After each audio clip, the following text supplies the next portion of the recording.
You said India's youngest bank. So I think I'm now more interested in understanding who are your end customers and what do you focus on building with them? When we started a bank, we put up a whiteboard of what products we can do. Yeah. And then we realized other banks have already done most of them. We then discovered that we can be good with young people, especially with our target, the millennial generation Right. app. Yeah. Young people can take a small loan, 5,000 or 10,000, typically 18 plus, Okay. going to the age of 22 at the moment. We repose a lot of trust in our youth. India has the youth dividend, very intelligent young people. Yeah. So we have to believe in it. Time and reusing time with the help of AI. But what is it in the ground reality? Are we delivering? Our youth want to be empowered. Copilot, ChatGPT can do a lot of that and do it very well and possibly a slightly better and faster. So whenever they get there, either from working themselves or from even their pocket money for educational matters.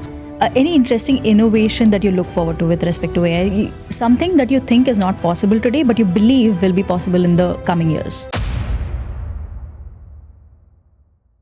We'll begin with a round of introduction for our audience who have not been introduced to you. So what do you do and if just a brief introduction? Hi Sneha, I'm Inderjit. I head Unity Bank, which is India's youngest bank. We got a license from Reserve Bank 3 years back. Essentially, I think we are a tech-enabled bank and have great regard for what AI and technology can do for us.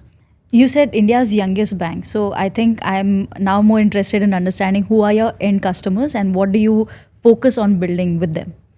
Oh, that's a very interesting question. When we started a bank, we put up a whiteboard of what products we can do. Yeah.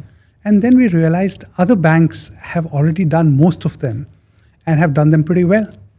So we said, what do we do now? Because we are so small, our resources are limited. Yeah.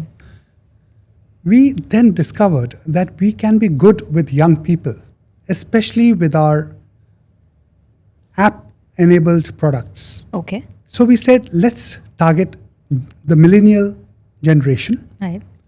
And when we started doing that, we realized that yes, it is a good place to start, but the best place would probably be Gen Alpha. Okay. So we are skipping Gen Zs and directly coming to Gen Alpha. Now to Gen Alpha, because we have started giving what we call educational loans. This is not to educate you in college or school, Then? but this is to educate you in credit. Wow. So this is interesting. through the app, Yeah. young people can take a small loan, 5,000 or 10,000, and start using it to understand how credit works and to build their credit profile.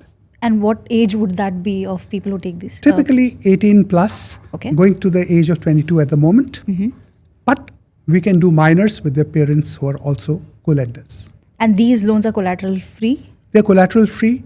We repose a lot of trust in our youth. India has the youth dividend, very intelligent young people. Yeah. So we have to believe in it. True. What is it that a youth wants today? Like, I know everybody's talking about time and reusing time with the help of AI, but what is it in the ground reality? Are we delivering and what do they need? I think our youth want to be empowered. Okay. There's a front. Even you and I, at our different ages, we used to have that front of knowing it all. So no one really wants to ask. But they want tools to learn. So therefore, if you give them that power in their hands, and Copilot, ChatGPT can do a lot of that. So with that, they know how to use financial products. And when banks like mine actually offer it to them, their dream is fulfilled and they are empowered to do what adults can do and do it very well and possibly a slightly better and faster. Wow. So, okay, if, say, for example, I have an 18-year-old taking a loan, what would they do with it? Because their thoughts might not be very concrete on what they want to do. They might be experimental. So isn't the risk very high? Okay, so what we do is, Yeah. we don't put repayment schedules in it. We give them a limit, say 5,000 educational limit, and let them use it as they please.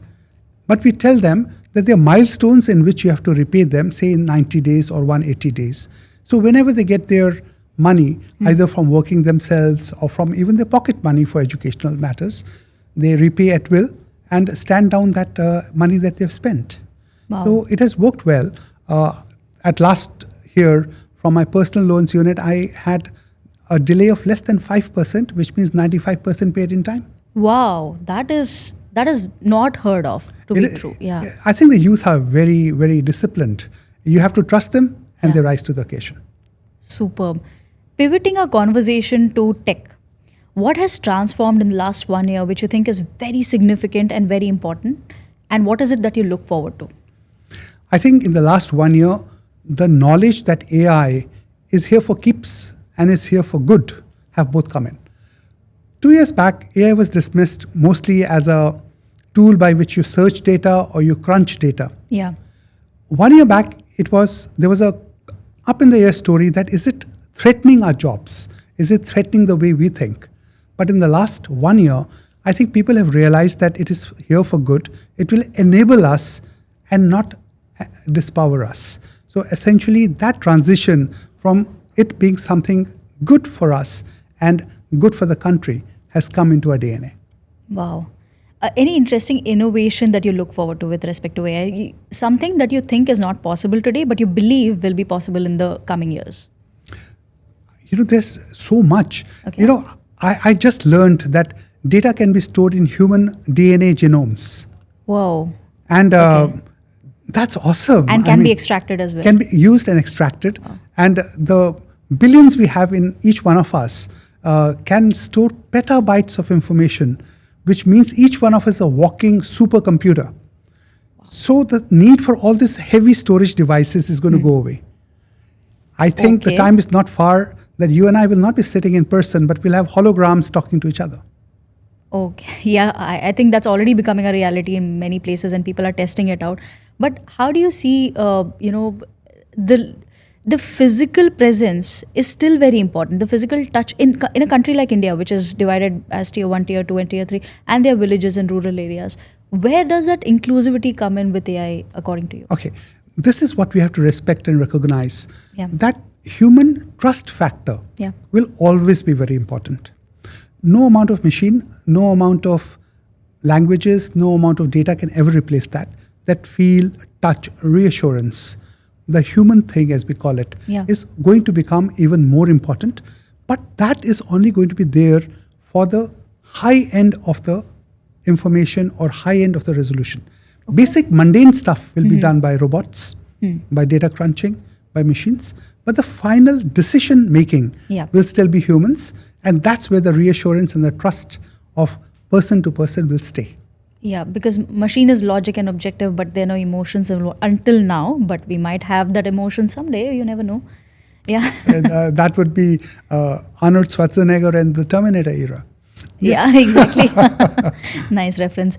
Any closing thoughts on AI and what the world should do in the right way to take this forward, ethically and otherwise? I think Perfios is very well placed to take India ahead.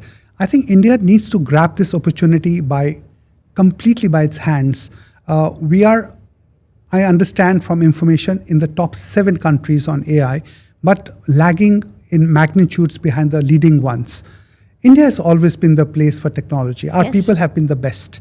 But what happens if we end up exporting our people to the other countries to do it? True. I think it's time for Indians to do it in India and for us to lead the world. Wow. Interesting thought. So thank you so much for those nuggets of very good information, sir. Thank you, Sneha. It's lovely talking to you.